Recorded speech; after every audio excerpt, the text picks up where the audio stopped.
नमस्कार, मैं निशा मिश्रा और आप देख रहे हैं संस्कृति टीवी। दोस्तों, भारत एक ऐसा देश है जिसमें अनेकों संस्कृतियों के साथ साथ अनेकों रहस्य भी इतिहास के पन्नों, किस्से कहानियों में ढके मुद्दे मिलते हैं। और ये किस्से कहानियां हमें मिलते हैं किसी मंदिर, इमारत, कस्बे या किसी भी प्रकृति से जुड़ी चीजों से, जो देखते ही देखते लोगों की आस्था का स्थल बन जाते हैं। ऐसे में जब लोग अपने निश्चल भाव के साथ किसी तीर्थ पर जाते हैं तो लोगों की मान्यताओं की ये लड़ी आगे बढ़ती चली जाती है। लोगों का भरोसा गहराता चला जाता है। इनमें से कई लोगों की मनोकामनाएं पूरी हो जाती है तो कई लोग एक विश्वास के साथ पूजा पाठ से अपनी आस्था को विश्वास से सींचते रहते हैं, तब तक जब तक उनकी मनोकामना पूरी नहीं होती। ऐसी ही एक आस्था और अटूट विश्वास से जुड़ा स्थान जिसे दैवीय और अत्यंत पवित्र माना जाता है और जहां दर्शन के लिए श्रद्धालुओं की लंबी कतार लगी रहती है। ये स्थान है देवभूमि उत्तराखंड की वादियों में स्थित कैंची धाम। कैंची धाम का नाम आपने जरूर सुना होगा और ये भी सुना होगा कि मंदिर में लगने वाले भक्तों की कतारें काफी बड़ी होती हैं। किंतु मंदिर से जुड़ा वो कौन सा रहस्य है जो पर्यटकों को मंदिर की ओर आकर्षित करता है, आइए जानते हैं। बता दें कि देवभूमि उत्तराखंड में बसा कैंची धाम, जो कि नैनीताल से लगभग 65 किलोमीटर की दूरी पर है, यहाँ के बाबा नीम करौली के कारण विश्व भर में विख्यात है, जिन्हें श्रद्धालु हनुमान जी का अवतार बताते हैं। कैंची धाम से जुड़ी मान्यता के मुताबिक यहाँ आए याचक की सभी मनोकामनाएं जरूर पूरी होती हैं। विशेषकर जो लोग अपने जीवन में किसी प्रकार के संकट से जूझ रहे होते हैं, उनके लिए ये स्थान एक ऐसा विश्वसनीय स्थल बन गया है जिसके लिए अब देश विदेश से हजारों लोग यहाँ हनुमान जी का आशीर्वाद प्राप्त करने आते हैं। इसी ख्याति को देखते हुए प्रत्येक वर्ष 15 जून को धाम पर विशाल मेले और भंडारे का एक भव्य आयोजन किया जाता है, जिसे स्थापना दिवस के रूप में यहाँ के लोग मनाते हैं, जो धाम को और भी ज्यादा ख्याति दिलाता है। धाम के इतिहास पर यदि जाएं तो धाम की स्थापना सन 1964 में बाबा नीम करौली द्वारा की गई थी, जबकि कहा जाता है कि बाबा अपने पुराने मित्र पूर्णानंद के साथ 1961 में पहली बार यहाँ आए थे। बाबा की समाधि नैनीताल के पास पंतनगर में स्थित है।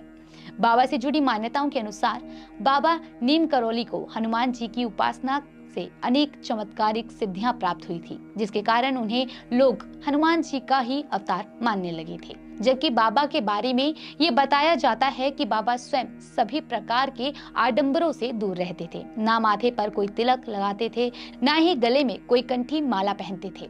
यहाँ तक कि बाबा एक साधारण मनुष्य की भांति जीवन जीने में विश्वास रखते थे, इसलिए वो किसी को भी अपने चरण स्पर्श नहीं करने देते थे। किंतु फिर भी यदि कोई चरण छूकर आशीर्वाद की कामना लेकर बाबा के पास आता था तो बाबा उसे हनुमान जी की शरण में जाने की सलाह देते थे। बाबा की ये सलाह लोगों का विश्वास और भी ज्यादा उन पर दृढ़ कर देती थी। और जैसा कि हमने बताया कि बाबा की ख्याति विश्व भर में है, इस बात का अंदाजा आप इस बात से ही लगा सकते हैं कि बाबा के भक्तों की श्रृंखला में जाने माने लेखक रिचर्ड अल्बर्ट ने बाबा पर मिरेकल ऑफ लव नाम से एक पुस्तक भी लिखी थी, जिसमें उन्होंने बाबा के चमत्कारों का विस्तार से वर्णन किया है। बाबा के इन विदेशी भक्तों में रिचर्ड अल्बर्ट के अलावा हॉलीवुड अभिनेत्री जूलिया रॉबर्ट्स, फेसबुक के संस्थापक मार्क जुकरबर्ग और एप्पल के फाउंडर स्टीव जॉब्स जैसे कई बड़े नाम शामिल हैं। अब बात करें बाबा के द्वारा किए गए चमत्कारों की, जिसकी वजह से बाबा की चर्चा देश विदेश में होने लगी। उनमें बाबा द्वारा पानी से घी बनाना, बादल की छतरी बनाना इत्यादि कई चमत्कार शामिल हैं। दरअसल धाम से जुड़ी प्रचलित जनश्रुतियों के अनुसार एक बार कैंची धाम में भंडारे का आयोजन किया गया था, जिसमें घी की कमी पड़ गई। तब बाबा ने लोगों से एक कनस्तर में जल भरकर लाने को कहा। जब उस पानी को प्रसाद में प्रयोग किया गया तो जल घी में परिवर्तित हो गया। ऐसे ही एक बार बाबा ने अपने भक्त को गर्मी की तपती धूप से बचाने के लिए बादल की छतरी बनाकर उसे मंजिल पर चढ़ा दिया था। केवल यही नहीं, बाबा से जुड़े अनेकों ऐसे किस्से प्रचलित हैं जो लोगों को आज भी हैरान कर देते हैं। इसलिए बाबा के भक्तों ने इसी स्थान पर बाबा के इष्ट हनुमान का भव्य मंदिर बनवाया, जिसमें हनुमान जी के साथ साथ अन्य देवताओं और बाबा नीम करौली की मूर्तियां भी स्थापित की गई हैं। साथ ही बाबा के दुनिया भर में कुल 108 के करीब आश्रम भी स्थित हैं। आपको बता दें कि बाबा का असली नाम लक्ष्मी नारायण शर्मा बताया जाता है, जिनका जन्म सन 1900 में उत्तर प्रदेश के अकबरपुर में हुआ था। उनके पिता दुर्गेश शर्मा थे और जैसा कि हमने बताया कि बाबा स्वयं एक साधारण मनुष्य की भांति जीते थे, तो बाबा का विवाह 11 वर्ष की आयु में हो गया और बाबा के इस विवाह से उन्हें 2 पुत्र और 1 पुत्री की प्राप्ति हुई थी। ऐसे में बाबा को जो दिव्य ज्ञान प्राप्त हुआ था वो 17 वर्ष की आयु में हुआ था, जिसके बाद उन्होंने अपने गृहस्थ जीवन का त्याग कर साधुओं की भांति विचरण करना प्रारंभ कर दिया था।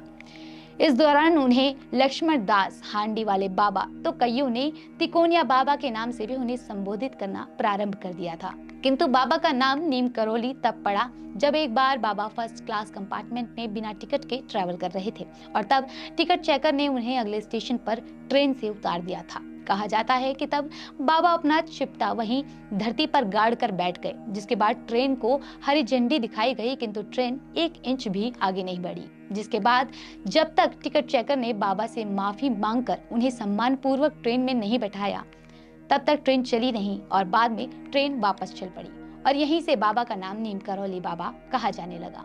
बाबा के स्वभाव के अनुसार ही बाबा सदैव एकदम साधारण कंबल ओढ़े नजर आते थे, इसलिए उनके अनुयायी आज भी उन्हें कंबल भेंट में चढ़ाते हैं। तो दोस्तों, ये कुछ किस्से थे जो बाबा नीम करौली से जुड़े हुए थे, जिसके लिए बाबा आज भी विश्व भर में चर्चा का विषय बन गए हैं। किंतु आप बाबा की किस कथा से प्रभावित हैं और आपकी कौन सी मनोकामना बाबा के आशीर्वाद से पूरी हुई है, हमें कमेंट में जरूर बताएं।